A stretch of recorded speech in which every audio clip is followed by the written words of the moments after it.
Get free tech advice for your business from O2 Gurus. Search O2 Business for more. Hey guys, welcome to BTech. Basil here comparing the Huawei Honor 7 with the LG G4. The G4 is a phenomenal camera phone. It isn't a perfect phone in general, but it has a lot of beautiful points that I will touch on specifically in comparison to this. The probably best value for money £200 plus phone I've seen in forever. 5.2-inch Full HD display, octa-core internals, 20 megapixel camera, 3100 milliamp battery, metal body, really rich in-hand feel, solid performance so far. You've got some really nice unique elements, including a fingerprint scanner that works as well. So yeah, I'll delve into that in a little bit more detail now. Starting off with the design, it actually feels richer than the more expensive LG G4. The G4 is plastic, it's got a lot of stick from us. This kind of like crisscross pattern on the back, it looks kind of pillowy, doesn't look too premium. What's great about the G4 is the fact you have the buttons on the back. The buttons are very easy to press. That's a volume button and volume power button as well. You can see the camera as well there as a flash and the IR or laser focus. Otherwise, it's a pretty traditional phone. You've got a micro USB connector at the base and a 3.5mm headphone jack and an infrared blaster up at the top. Now, the Huawei Honor 7 may look more traditional given the fact it's got flat sides, a square front, etc. and the buttons are on the side, but it has some cool enhancements. The first is a quick launch button. You can control exactly what this does. A single tap can fire one thing, we've set it to Facebook, a double tap can fire another, we've set it to Twitter, and a long press another application of your choice, and we've set it to Google Now. On top of that, like I said, the fingerprint scanner works, and it doesn't just work, it works with gesture centricity. So I can unlock the phone, I can swipe down from the back notifications, swipe up to get rid of them, I can also swipe up for multitasking, and I can long press and I'll go home. That's super easy to get your head around, really easy to use. So both of these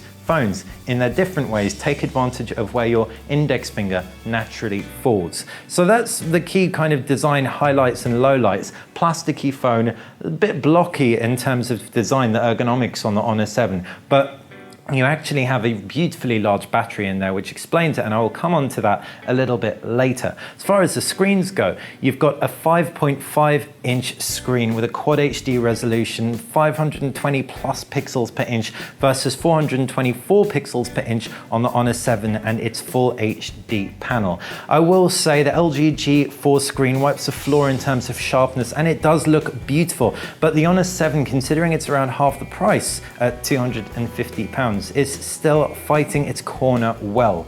Inside those screens, you've got different takes on Android. You've got LG's Android versus Huawei's Android. LG's Android is a little bit more traditional. As you can see, you've got an applications tray, pull down bar from the top, but you do have this kind of G menu or G screen. It gives you quick access to things like how many steps you've taken in a day, etc.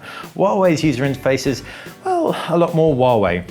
Into Motion UI immediately, so they've scrapped the applications tray, and that's not the end of the world. They've done a few things to make that a little bit more bearable, including create this hidden applications screen, so you can chuck the applications you don't want to see on your home screens in there. You've also got a notifications tray, which doubles up as a quick toggles menu, and in addition to that, you've got a universal search by dragging it down. You can customize the UI quite heavily with themes as well. Generally speaking though, with Android, if you don't like part of the user interface, you can of course throw a custom launcher on there, and that applies to both of these.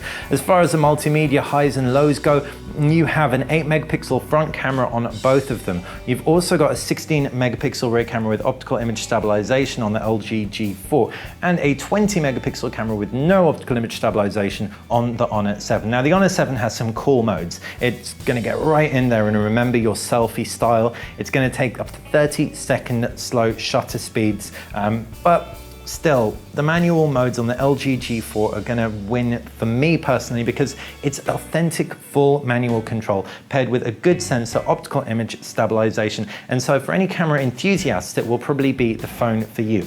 But for anyone who just wants a quick point and shoot, honestly I can't say too affirmatively which I prefer because we've only really been using the Honor 7 for a day. Check out for the full review where we can say definitely 100% which of these two is the winner in that department. Other multimedia across both is going to be pretty great.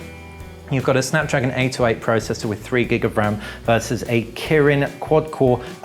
It's a 935 processor also with 3 GB of RAM. It's octa-core, sorry. And what that means, it's got 2 quad-core processors, one clocked at 1.5 GHz and one clocked at around 2.1 or 2.3 GHz, I forget. But ultimately, the long and short is it benchmarks beautifully around as well as a Samsung Galaxy Note 4, a device which is very, very much outside its price range. The 808 chipset in here performed pretty well, didn't have any heat issues, which is quite an important thing when you're talking about Snapdragon devices lately.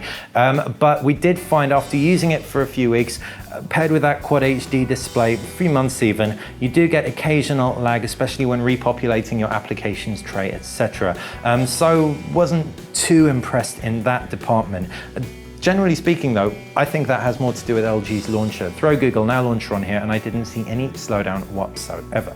Anyway, enough of that. Moving on to the other key elements, and you've got Cat 6 LTE on both devices here in the UK, and that's available on EE. If you're outside the UK, you can get up to Cat 9 LTE too. What's even better is the battery capacity on the Honor 7. Even though it has a smaller screen, low resolution screen, probably lower power demands than the LG G4, it has 100 more milliamps to make that screen last even longer. So while we could just about at a push scrape a day out of the LG G4, the Honor 7, it should last a comfortable day and then some, especially if you aren't a power user like me.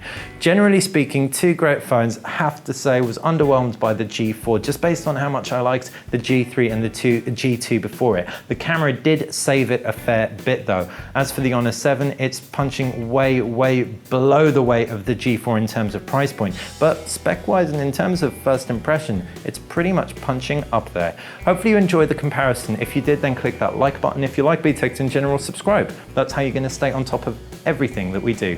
Thanks for watching. The Sony Xperia Z4. I wasn't even that annoyed when I heard it wouldn't be called the Z4 here in the UK. It's a Z3 Plus. The Plus seemed a little bit more appropriate. After all, it's a very similar device to its predecessor. It looks very similar, it has a waterproof body, lots of cores, 3 GB of RAM, a 5.2-inch Full HD display. Sony Xperia Z3 Plus, pretty appropriate name. So what is new? It's a thinner phone with less flaps, more memory, and a new processor. That sounds great, right? Well, it should be great.